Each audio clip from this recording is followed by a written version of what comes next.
Good morning, and thank you so much for joining us. My name is Annika Bohanek, and I am the curatorial assistant in the Department of Modern and Contemporary Art. I'm delighted to welcome you to today's program, held in conjunction with the exhibition Frida Kahlo's Month in Paris, A Friendship with Mary Reynolds. Programming for this exhibition is made possible by the Frank J. Mooney Memorial Fund. As we begin, a brief reminder to please silence your phones and any other mobile devices. And now, it is my pleasure to introduce the speakers for this morning's program, the co-curators of this exhibition, and two truly exceptional colleagues, Tamar Kharatishvili and Alivé Piliado. Tamar is the Daniel F. and Ada L. Rice Research Fellow in Modern Art here at the Art Institute, serving the departments of Modern and Contemporary Art and Provenance Research. Her publications include an essay in the 2024 book Sonia Delaunay, Living Art, as well as a forthcoming essay in the 2025 catalog Arshil Gorky, New York City. Alivé is the curatorial associate at the National Museum of Mexican Art here in Chicago. She is a part of the Advancing Latinx Art in Museums initiative. Previously, she was a research associate in modern and contemporary art here at the Art Institute. Alivé has also worked as a curator at National Art Museums in Mexico City and has contributed to numerous international exhibitions on modern and contemporary Mexican art. Now, without further delay, please join me in welcoming Tamar and Alivé to the stage.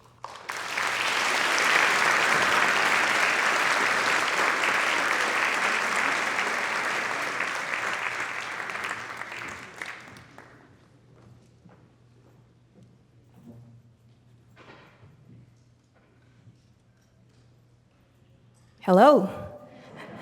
Thank you for joining us here together. We're very, very happy to share with all of you what we've been working on for this amazing exhibition for the last 2 years, maybe a little bit more. We started talking about this show, and we're so happy it is finally here. Maybe we can start just talking a little bit of how this started.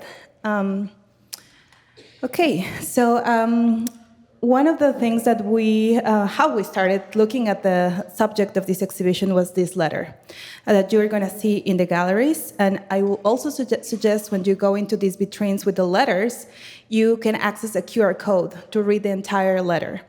I'm just going to mention briefly some paragraphs of this letter, but that starts telling the story of two amazing women working together and staying together being together in Paris. So one of those, Frida Kahlo, and the other was Mary Reynolds. So when we saw this letter, we noticed Frida Kahlo was writing to a person that she calls her Nick, my adorable Nick, you can see there. And she starts talking about her experience in Paris. And this is a show that explains Kahlo's experience in her first and only trip to Europe, that is to Paris, when she was invited to do a show in a gallery invited by André Breton. And when we were reading this letter, we can notice what she was experiencing, how she was connected to the community, and that she was not having a really good time. Frida had some health issues when she was traveling in Paris. So I'm going to just briefly mention how she starts talking about Mary Reynolds. In one of these paragraphs, she says, 5 days ago, I left the hospital. I am feeling much better, and I hope I will be entirely well in a few days. I didn't go back to the damn hotel because I couldn't stay all alone. So Mary Reynolds, a marvelous American woman who lives with Marcel Duchamp, invited me to stay at her house. And I accepted gladly because she's a really nice person and doesn't have anything to do with the stinking artist of the group of Breton. She is very kind to me and takes care of me wonderfully. I feel rather weak after so many days of fever because a damn cold infection of coli bacilli makes you feel rotten. The doctor tells me I must have eaten something which wasn't well cleaned, salad or raw fruits. I bet you my boots that it was in Breton's house was where I got the lousy coli bacilli. You don't have any idea of the dirt those people live in and the kind of food they eat. It is something incredible. I've never seen anything like it before in my damn life. So we start seeing a lot of these experiences, how Frida is feeling, and we started to wonder what is going with this story. Who's Nick? What is happening? What happened to Frida? Why is she so angry with Andre Breton? Why is she not liking the French? And so we wanted to know more. And why is she also writing in English? So these are some of the few questions that we had and how we were going to talk about this, thinking that Mary Reynolds, it is an amazing artist, that the Art Institute is so connected to her history. So this was a story that was so good for the museum. The Mary Reynolds Collection is at the Art Institute since 1955. And it was donated by her brother, who was a trustee at the Art Institute back then. So we have all of this story that was in the history books, but just like a very historical footnote. So we started to discuss how we can do something here, because the Art Institute has the entire collection of her books, her art collection, and part of her archive too, so you can read some of her letters as well. So my adorable Nick, to whom this letter is addressed, is the photographer Nicholas Marai. And he takes this picture of Kahlo in New York shortly before she sets sail for Europe to go to Paris on Andre Breton's invitation. And Kahlo is heading to Paris to participate in this show, Mexique. We're looking at Mary Reynolds' copy of the exhibition catalog. And Breton has grand thematic ambitions for this exhibition that Kahlo's a little bit skeptical of, and we will go into that. But as soon as Kahlo arrives, we heard this wonderful excerpt from the letter that she sends to Nick. She's not having a good time. Everything is going awry. She has fallen ill. One thing after another is just falling apart. Her paintings get stuck in customs. She has issues with Breton's idea of what good hospitality looks like. Breton hasn't secured a gallery for the exhibition. So, she's having a real rough go of it. And this sense of drama that this letter conveys, I will just quickly highlight our book. It's something that we've tried to capture in the exhibition catalog as well, in the sense that the story is presented as a surrealist drama in 5 acts, with a whole host of a cast of characters beyond Kahlo and Reynolds themselves as a pair, that also are crucial to the story. These are the figures of the visual and literary avant-gardes that were also just so important to this story that we're telling of approximately 6 weeks in January, February, and March of 1939. So this letter immediately raised so many questions, but Mary Reynolds was not, Mary Reynolds was more familiar to us, shall we say, because of this history that Alivé just laid out with the Mary Reynolds Collection being founded and established at the Art Institute in 1955. Here, we're looking at a bookplate designed by Marcel Duchamp, who was Mary Reynolds' partner. Now, Mary Reynolds, of course, is a wonderfully inventive artist, a bookbinder. Her papers are at the Art Institute's library's special collections in the archive. The Mary Reynolds Collection can also be found in prints and drawings, in photography and media, in modern and contemporary art. And so this exhibition is not only the first ever exhibition of Frida Kahlo at the Art Institute, but it's also the first exhibition ever to tell the story of Frida Kahlo and Mary Reynolds together. It's a very tight story. It's a very specific story with quite a tight checklist. And I hope that will become clear as we move along. But this is an opportunity for us as well to bring together, to reunite these Mary Reynolds holdings that have been dispersed across the museum. So that's also very exciting for us. So Mary Reynolds, we see her here captured in these wonderful portraits taken by Man Ray, who was a very good friend of hers. They both arrived in Paris as expatriate artists in the same year, 1921, I believe. And Mary Reynolds wasn't only the subject of Man Ray's work, but she also collaborated with him in the sense that she engaged with his works by creating these marvelous bookbindings. So here, I hope this slide can begin to give us a sense of Mary Reynolds' process. So on the right, we're looking at what she started with, the trade paperback version of this book combining Man Ray's drawings with Paul Éluard's poetry. And on the left, we're looking at the exterior housing that she created for the volume. And we can see immediately how she's picking up on this idea of freeing hands, les mains libres, that's the title of the book. So she's chosen to split open these kid gloves that are actually quite small when you look at this book in person upstairs in the gallery. And she's placed them on the cover of the book as if to suggest a disembodied presence already holding the book for you, therefore freeing your hands, right? And so she's always finding something very witty, something very clever to pick up on from the contents of the book and to bring it onto the exterior of that binding.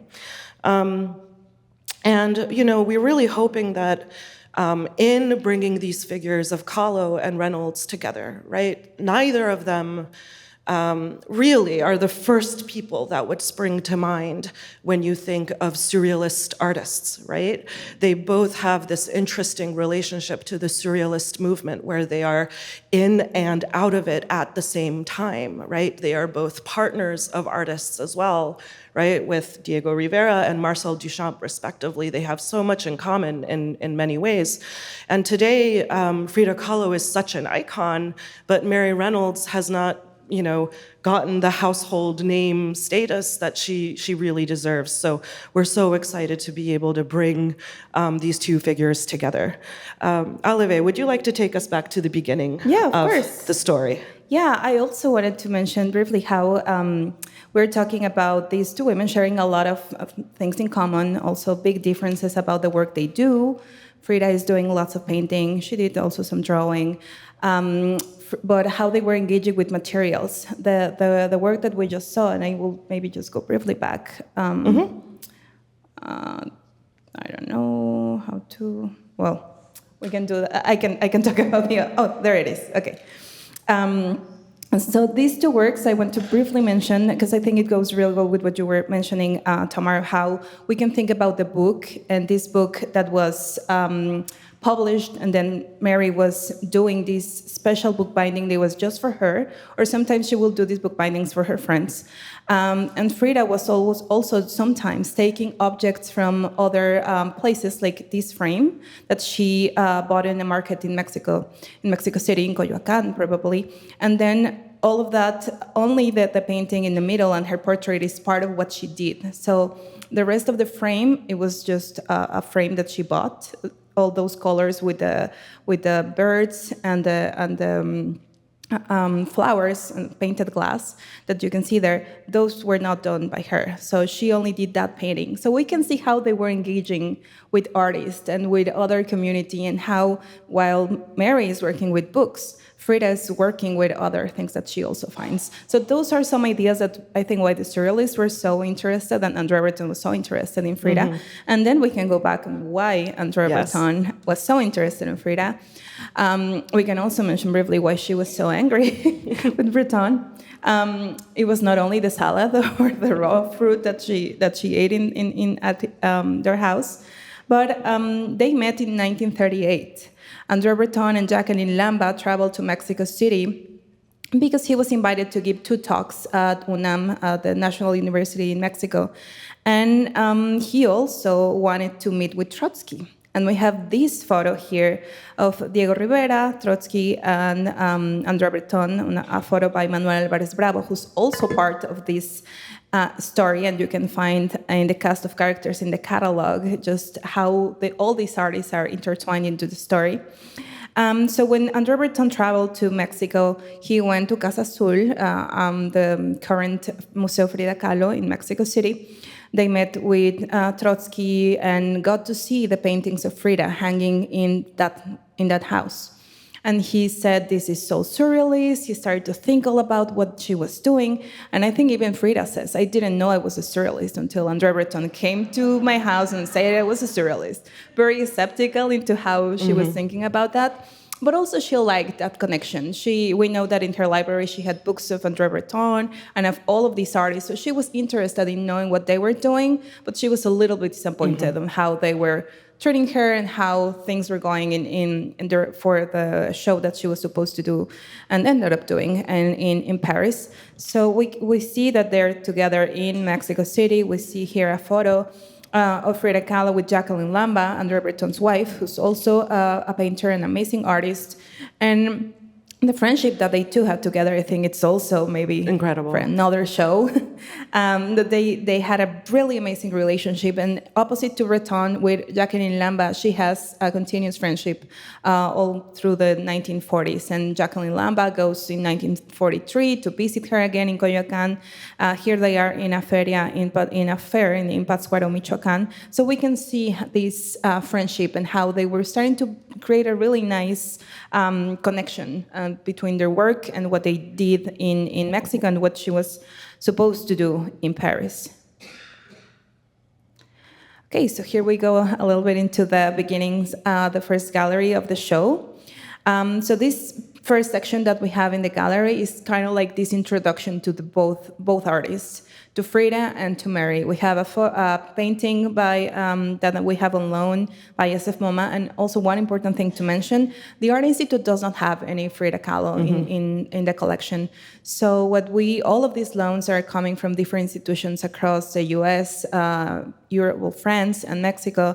Also, are so important for us because Frida Kahlo's are treasures in all of these museums. So it's a really great opportunity to have it here and have this amazing portrait that she did, a double portrait that she did in 1931, opens the show.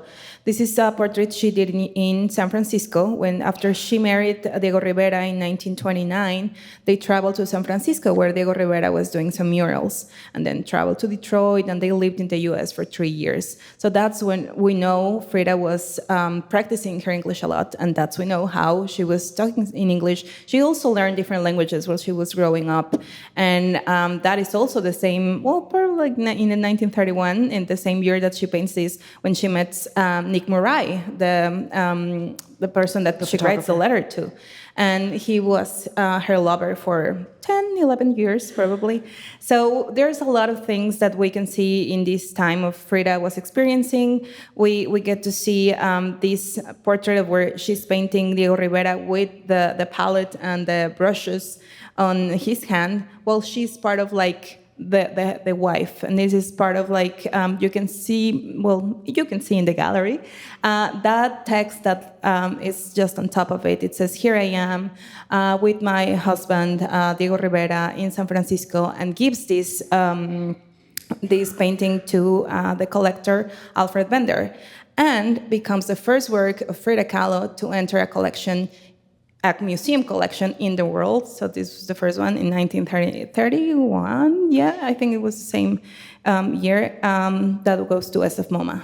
Yeah, and it's so important to realize that this is the first work by her to enter a museum collection anywhere, but she hasn't yet had a solo exhibition. So she's going through these career steps that you might expect an artist to take, sort of out of order in terms of what you might expect, right? So how does this really happen? Well, at this time, as Alivé outlined, she's not really creating artworks for their commercial potential. She's not particularly interested in selling them. Rather, she's creating paintings as gifts for friends and patrons like Albert Bender. Now, her first solo exhibition doesn't take place until 1938 in New York at Julian Levy Gallery. And this comes about, again, through Breton. So Breton sends word to Julian Levy, and really suggests you must organize an exhibition by Frida Kahlo, right? And we're looking at the exhibition brochure here, listing the checklist of the works that were shown. And you might notice right away that her name is Frida Kahlo in this kind of bold, all caps type, but it's Frida Rivera set parenthetically below it, right? So much like in this portrait, that we were just looking at, this double portrait, where she's the artist, right? But she's painting Diego with the brushes, right? It's Diego Rivera who has the reputation at this moment. She is very much operating as Madame Diego Rivera, right? Julian Levy and Kahlo correspond, and Levy is actually quite attentive to this matter of how her name will be presented on the brochure, and they come to an agreement that Rivera's name recognition will attract visitors to the gallery, and so she goes along with this. In press reviews for the show as well, we're looking here at an illustration from Vogue magazine. Bertram D. Wolfe wrote a review of the Kahlo exhibition at Julian Levy, and the caption underneath here, even here we can read self-portrait by Madame Diego Rivera, a recent painting by the wife of the famous Mexican painter, right? So this might be surprising, right, from our perspective today, where, we're so familiar with Kahlo and her works, and she has, she's an icon. But at this moment in time, she's just getting started, right? And now in the space of the galleries, we really try to tell the story of Kahlo's time in New York. So that's really what this wall is all about. Now, and just as an aside, we were searching the globe for this piece of paper to include in the exhibition. We were like, is there an institution that we can borrow this from? Are there any rare book collectors that might have this piece of ephemera, this piece of historical ephemera? And then I found it in our library. It had been our own library. It had been mailed to the Art Institute as is custom, right? Be advised, this exhibition is taking place at Julian Levy Gallery. It was just hiding in a pamphlet file. So that felt great, a good favorite research moment. So one of the paintings that we show is this one, Self-Portrait with Monkey. Alivé, would you like to tell us the story? Yeah, of course. No, and I think that is amazing that you mentioned that, because that is key part of what we do in this research. This exhibition, we did a lot of in-depth research. We went through several archives, and I remember when Tamar told me that, I was like, what? Because we were looking all around, and it was really great. And this is how we can notice all of those stories that lie in those archives, in the archives. So I really welcome you to visit the archives here at the museum. Going back to what Tamar was saying, in 1938, this first solo exhibition that Frida Kahlo has is in New York. And the first exhibition she has in Mexico City was in 1954. So we can see how also her work was received in the US, how it was received in Mexico. She was doing a lot of commissions for, several commissions for collectors in the US. And one of those was this one, this self-portrait with monkey, and the name of that monkey is Fulang Chang. It is one of her pet monkeys, and she's presenting herself in the Casa Azul garden. So in her garden with her plants, we know that she was really good. She really liked taking care of a garden and having a garden, and also enjoying the surroundings of nature with her pets. So she always presented that as part of what she is and how she wanted to present herself. Several times, I think she even mentioned once that I paint myself because I'm the subject that I know best. So it was trying to presenting her, and you can really notice in those letters how she was so charismatic. She was so funny and nice to be surrounded with her. So she had that connection with collectors, and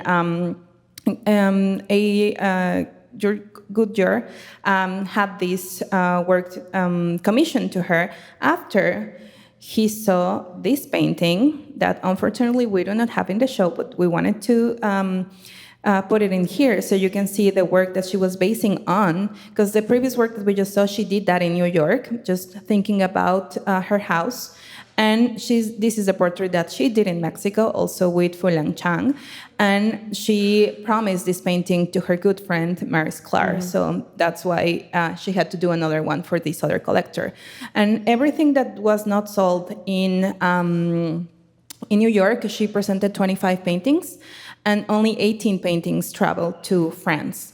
So one of those was this one. This painting, an amazing Naturaleza Muerta, an amazing still life that she painted in 1938, depicting several ingredients and fruits and vegetables that you can find seasonally in Mexico. So we can even kind of consider when she was looking and when she was doing this. And we think she did this during the summer 1938. Of course, you can see some corn, you can see prickly pear, tuna, some mushrooms, chayote. I don't think there's translation for that vegetable in English, chayote, chayote with spines. You can see zapote negro, that is another fruit that it's so common in Mexico. So you can really see how she was looking at nature too and trying to depict the variety of the things that surrounded her.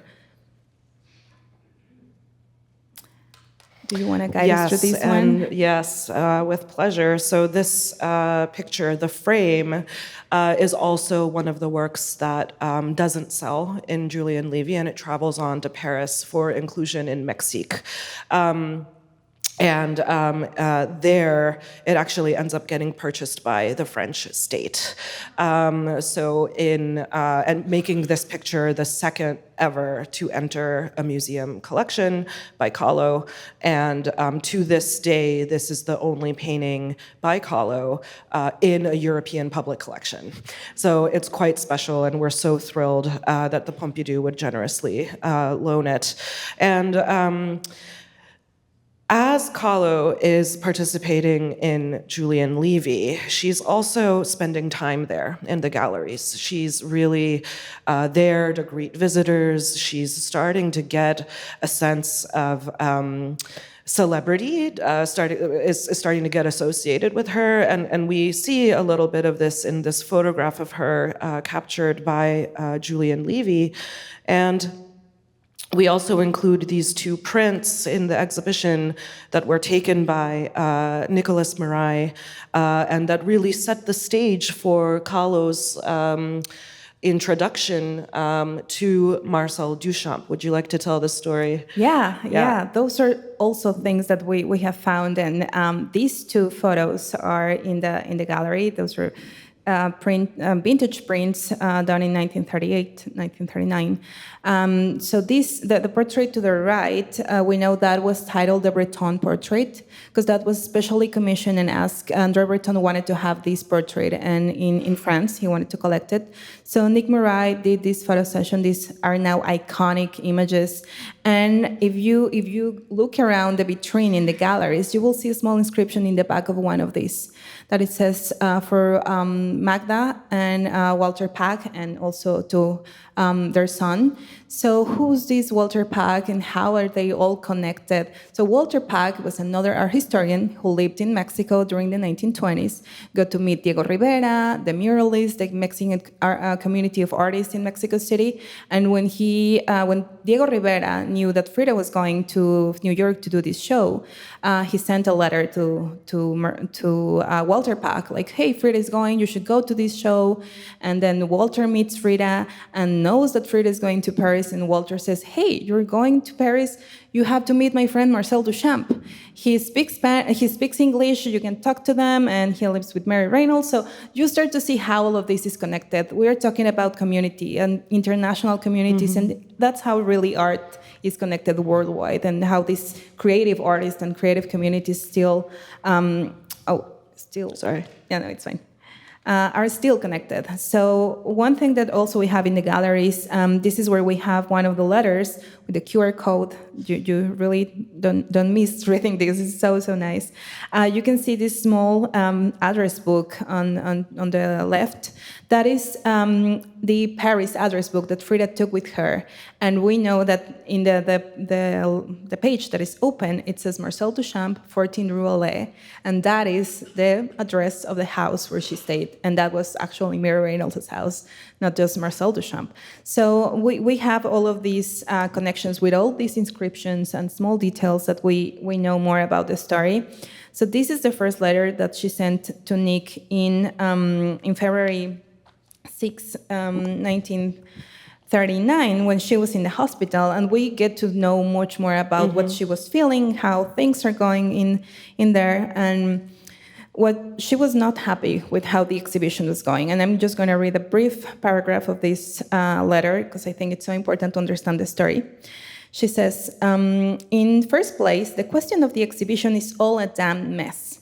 Until I came, the paintings were still in customs, because the S of a B of Breton didn't take the trouble to get them out. The photographs which you sent ages ago, he never received, so he says. The gallery was not arranged, and those photos that she's mentioning is the photos that we just showed you. So the photographs which you sent ages ago, he never received, so he says. The gallery was not arranged for the exhibit at all, and Breton has no gallery of his own long ago. So I had to wait days and days, just like an idiot, till I met Marcel Duchamp, a marvelous painter, who is the only one who has his feet on the earth. Among all of this bunch of idiots, Coco lunatic son of B of the surrealists. Kahlo didn't hold back. She was really honest on what she was feeling. We immediately got my paintings out and tried to find a gallery. Finally, there was a gallery called Pure Coal, which accepted the damned exhibition. Now Breton wants to exhibit together with my paintings 14 portraits of the 19th century Mexican, about 32 photographs of Manuel Álvarez Bravo, the photograph we saw where he has Trotsky and the De Rivera photo, that's Manuel Álvarez Bravo, and lots of popular objects which he bought on the markets of Mexico. All this junk. Can you beat that? She was not that happy. No, not at all. And I think it's important to mention, too, that this first letter is written from the American Hospital of Paris. So Kahlo has fallen ill with the lousy colibacilly, as she says, and it's actually Mary Reynolds who realizes that she has fallen ill enough to warrant needing medical attention. She is treated at the hospital, and then Mary Reynolds invites her to stay at 14 Rue Alivé. She says, instead of going back to your hotel, why don't you come stay with me? And the address, 14 Rue Alivé, it's in the 14th arrondissement of Paris. If you go today, you'll see this plaque that recognizes Mary as a bookbinder, a figure close to the Dada movement, and as a participant in the French resistance. But of course, at the time, it was just a regular old house, right? And we're moving into the second gallery here. And we've really, really attempted to recreate, if you will, the sense of Mary's home as a space for community, right? We've tried with the way that we've densely installed the space to suggest a domestic setting, but also to really have these objects be in conversation with each other, much like the makers of these objects would have been in conversation at Reynolds' house almost nightly, right? That, you know, she kind of had an open door policy. Her home was a central meeting place for the visual and literary avant-gardes. And we don't have surviving images of the interior of the home. We only have this schematic floor plan, and this is an exterior view of the home with number 14. I think it's this one. And we've taken inspiration from this floor plan by including this table, so to speak, as one of our central sort of architectural features within that space where we have placed those book bindings by Reynolds that will best benefit from being seen in the round, right? So you can see the exterior, the spine, in addition to the end papers. Now, we've also taken some clues as to the arrangement of this space from about a dozen textual descriptions of the interior of the house that survives. So these are textual descriptions by figures like Man Ray, Peggy Guggenheim, they were very good friends, the writer H.P. Henri Pierre Rocher, who was a very good friend of Marcel Duchamp's for the majority of their lives. So we know the walls were a very distinctive green color. And we're really trying to emphasize that Mary Reynolds was not only in conversation with so many of these authors, because she was binding their books actively, right? But we also want to give a sense of Duchamp and Mary collaborating on the home itself, right? We have accounts of Duchamp putting nails into the wall and then using them as nodes in string drawings that he would make. We have accounts of Duchamp papering over parts of his studio there, because he did keep a studio there, with Michelin maps of just road maps of France conjoined in these impossible ways. So, you could imagine going from, I don't know, the Jura to the Riviera, right? These imagined itineraries. But we do also see collaborations in their work. So Mary Reynolds' experience with leathers would have very likely informed Duchamp's work on his green box. You'll notice the perforated title there that is sort of a subtractive process, right? But then Mary Reynolds is sort of inversing that by placing green leather dots to form the title of Chien et Chien on the right here. She did also bind Duchamp's book of puns, Eros, c'est la vie, where we have these wonderful pochoir printed ferns and these ink-drawn insects that are crawling over them. We also have works by members of the Duchamp family. So I'm highlighting here a drawing by Suzanne Duchamp, Seahorses, which here is inscribed to Mary Reynolds. And this is the case for so many of the objects in this exhibition. So many of them feature just the most thoughtful and tender dedications to her. And a similar dedication in the lower right corner of this Tanguy. Alivé, isn't it right that Kahlo had a very similar Tanguy? Yeah. Yeah. That was another thing that we noticed when we were looking at all of these selections. So we went through different departments here at the Art Institute, went through all of their holdings, the Mary Reynolds Collection, and we were seeing this Yves Tanguy. We noticed inscription, also you can see it there in the corner, where he says, "For Mary Reynolds, with my affection." And if you go to the Frida Kahlo Museum in Coyoacán, you will see a very similar composition, same size, also inscribed to Frida Kahlo.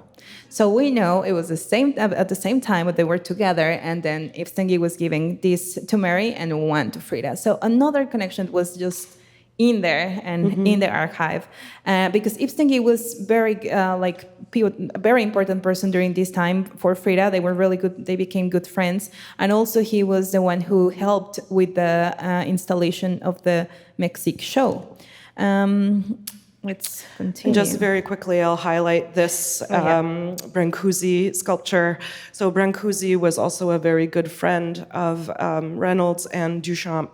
And it's from one of these textual sources that I mentioned earlier, the writings of H.P. Rocher, where we learned that this sculpture, which you will see upstairs, installed among those book bindings on the central table, it was installed in Mary's garden. In addition to this, we know that there were Calder mobiles, both inside and outside of the house, just extraordinary. But We're also showing in that second gallery this wonderful Kahlo, right in the heart of that space of the second gallery. Yeah, and I think it was so important for us to emphasize that domestic setting, that part of getting into the house with the green walls and kind of like see what she was doing with all of these books. But this edition of this amazing painting that it was done later, this is a painting in 1946, The Little Deer or La Venadita. This was a painting, so we were talking also a little bit of what happened after Paris, and also thinking about surrealism, because this is the painting that a lot of scholars, and we think it is, and we all agree that it's one of the most realistic in the way of the European view of how she was perceiving herself, doing this self-portrait, a zoomorphic self-portrait with the body of a deer. And we are also seeing this photo by Nicolas Marais, taken in 1939 with her pet Granizo. So we know she was very fond of animals, she was very fond of deers, but also she was thinking not in surrealism aspects, but also how we can connect with the ways of pain through animal and life, and thinking about all different ideas, because I know it is. I mean, we mentioned that Andre Breton said, like, you are a surrealist, and Frida was like, okay, I guess, and I'm going to participate in these shows, of course, and it was part of building a community, but also later on she will say, I didn't paint my dreams, I painted my own reality. So it is part of saying and seeing how she was feeling, and also understanding all of these other layers of interpretation that we have to think about surrealism, pain, and her life in Mexico and her life abroad, because she lived in the U.S., lived for a couple months in France and Mexico City, of course. In this same gallery, we have some of these designs that Mary did. For example, this one for Jean Cocteau. And you will see in most of these bindings a star that it was also the signature of the artist that you will see there, Jean and the star. So she will incorporate those details, very minimal and subtle details, into all her bindings that I think make them so fascinating, and was carefully doing it. So we noticed also the great community and the friendships that she had with all of these other artists. So you can see the signature there, John, and doing this profile that we can say that it resembles Mary. There is this other amazing binding that she did, Maison de Santé, where you can see how she's incorporating also the images or details that the artist is doing in that other drawing that you can see here. So all those lines and the star is incorporating into the binding. So thinking about those ideas, I think it is great to see how their creative process was so different, but at the same time so minute, very, very carefully done. Absolutely. Her style is actually unlike Kahlo's, whose style remains relatively consistent across her career. Reynolds' style is incredibly adaptable because she's always responding to the authors that she's in conversation with, right? So here we're looking at a binding for Saint-Glinglan.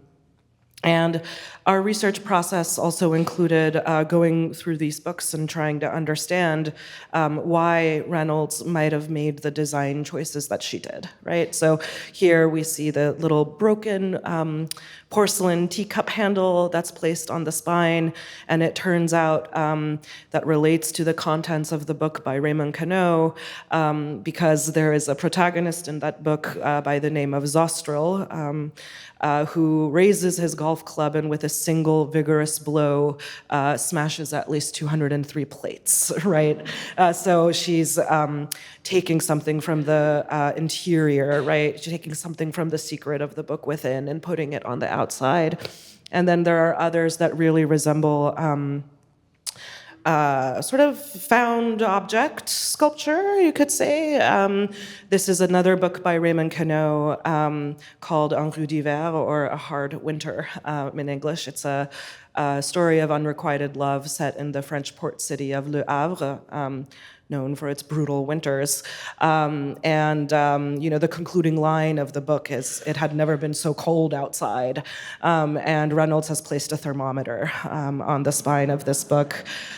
Here, Just another one of these delightful examples. We have a book by Antoine de Saint-Exupéry, and the quote we have for this one is, Tonight with my 2 air mails on their way, I am responsible for all the sky," right? And the end papers that Reynolds is using here, they are trial printings for Marcel Duchamp's rotoreliefs, which of course are meant to be set in motion, right? And sort of spin. So just think about this sense of ecstatic liftoff, right? With flight, or even a sense of the cosmos, if you will. But Mexique does take place. We're looking here at the exhibition announcement, and we can see that it's not just Kahlo works in the show, right? We had mentioned that Kahlo was a little skeptical of Breton's amateurish selections for this exhibition, so we can see here Breton is showing pre-Columbian art, popular objects, things like everyday objects and even toys that he had picked up at various flea markets during his visit to Mexico, photographs by Manuel Alvarez Bravo, Kahlo paintings. Alivé, why don't you tell us a little more about Mexique and the other artists who participated? Yeah, of course, because I know we're coming into time, and this is the last part of the show. So this is the catalog that you will also see in the show. You can see it open and you can see it closed. It contains everything that was exhibited at the show, and including 2. In the show we included photos of Manuel Alvarez Bravo. You can see one of those here, and a print by José Guadalupe Posada, who was also included in the show.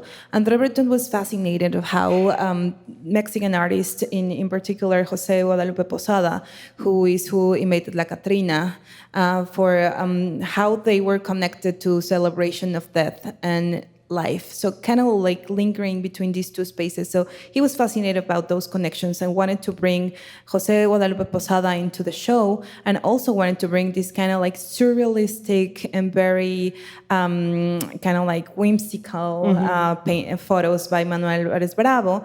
And also there was drawing by Diego Rivera, who was communicating vessels, but also Diego Rivera during this time did this insert for the surrealist magazine Minotaur. So we can see how they were connected through these years. These are the 2 paintings in the show that we have in the show that were also at Mexique. So the frame that we already mentioned, and how this is a funny story too. Frida Kahlo said that for the 18 paintings that she had, this was the only painting that the 2 galleries, the Pierre Cole and Maurice Renaud, liked. So she was like, I hate this painting. Of course, he was just trying to... Their tastes were a little more conservative. Yes, they usually showed impressionists. They were very conservative, exactly. But, I mean, she also loved her painting, of course. And this is the other still life that we already mentioned, that we have a very, very special, the special support of the Banamex collection, the Banco Nacional de Mexico in Mexico City. And we are working with this work right now, and we're going to do a really great analysis, if you want to tell us more. Sure. So as you can see here, the painting's unframed. And interestingly enough, Kahlo originally painted that sky bright blue. But after she returned to Mexico, so it's shown in Levy and in Mexique with the bright blue sky, and then she returns to Mexico and paints over with this darker, more stormy sky. And we're very excited to be able to do some pigment analysis with our very talented colleagues in conservation, particularly to try to understand if there's a connection with the dark gray sky in the background of Las Dos Fridas.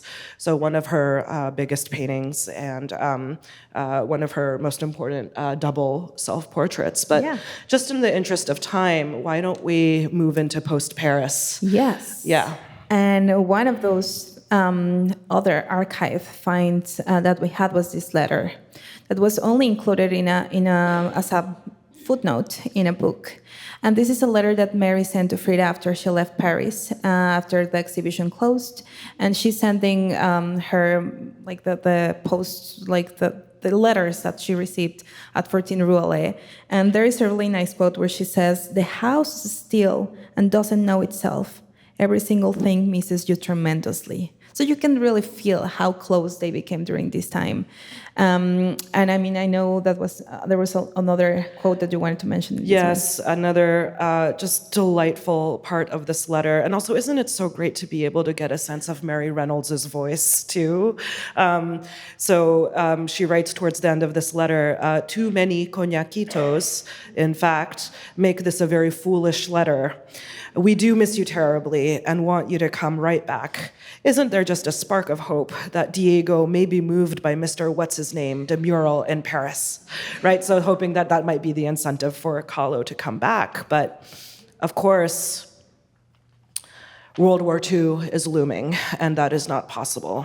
And Kahlo is not the only person of the European avant-garde of that moment that will end up spending time in Mexico, because so many of those figures that she meets while in Paris, they are fleeing and they are coming to the Americas, many of them settling in Mexico City.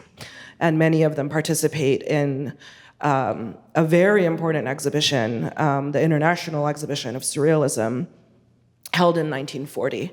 So we can see, just because I mentioned it, I'll point out here, that's Las Dos Fridas, right? So it's that sky that we're interested in comparing. But Breton also has a hand in organizing this, and Alivé, take us through. Yeah, this exhibition at the Galería de Arte Mexicano opened in 1940, an international show of surrealism organized by Wolfgang Palen, who also traveled to Mexico City and stayed in Mexico City for the rest of his life, along with Alice Raon and other artists that participated in this show. So we can see another cover of Manuel Álvarez Bravo, we can see images of Dalí, Duchamp, and of course, Frida Kahlo, exhibited in the international section of the show, because she was considered now part of the international community, as she exhibited her work in Paris and New York.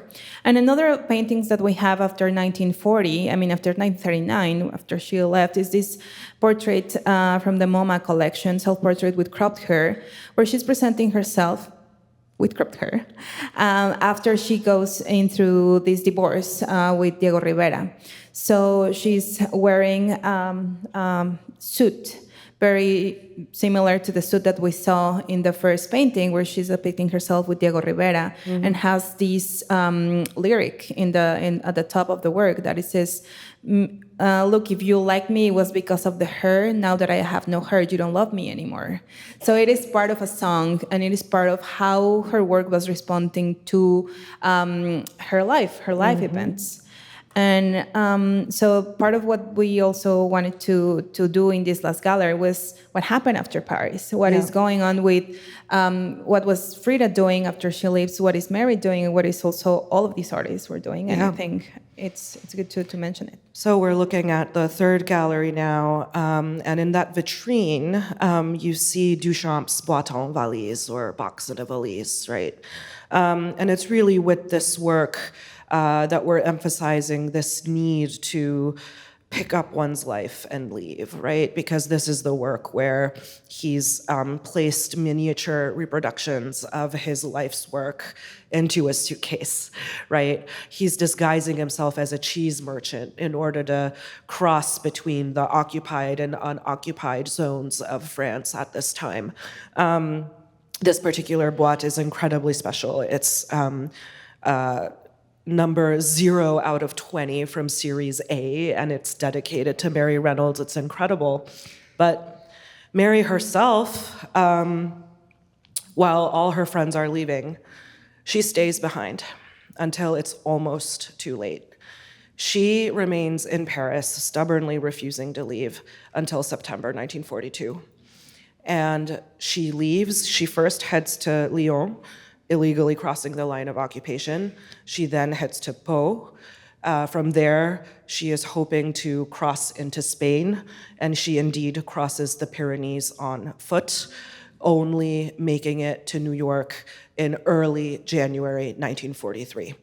And of course, during that time in Paris, she's active in the resistance. Her home is used to store artworks. Her home is used to store sensitive documents. Her home is used to provide a safe haven for artists who are being persecuted, right? Now, once she returns to New York,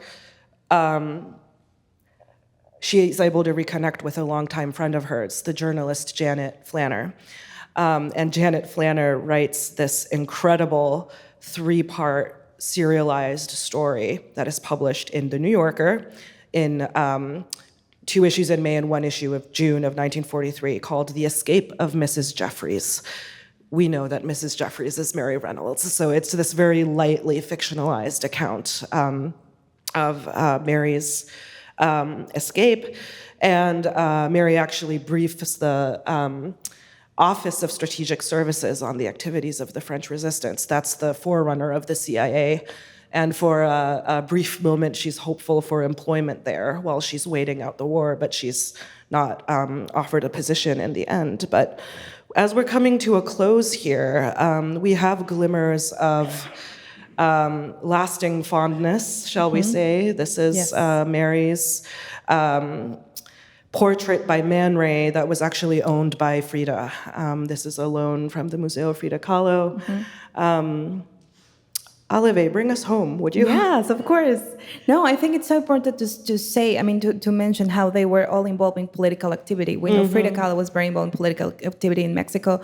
We know that she also sent some letters from France to Diego Rivera asking him to connect with the Mexican president back then and try to get visas for artists in France. Yeah. So there were this, like this power of we want to do something and we want to help what is happening here.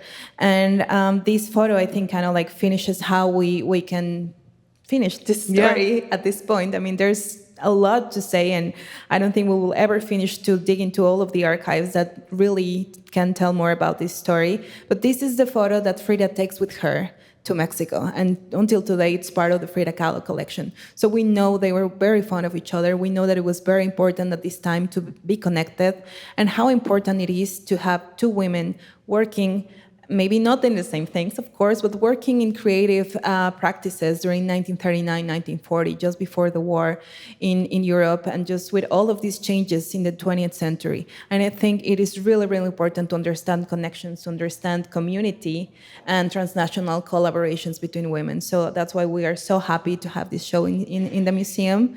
And I know we're on time, but we'll be very, very happy to take your questions. We have time for Q&A. Thank you so much for coming and stay with us. Yeah.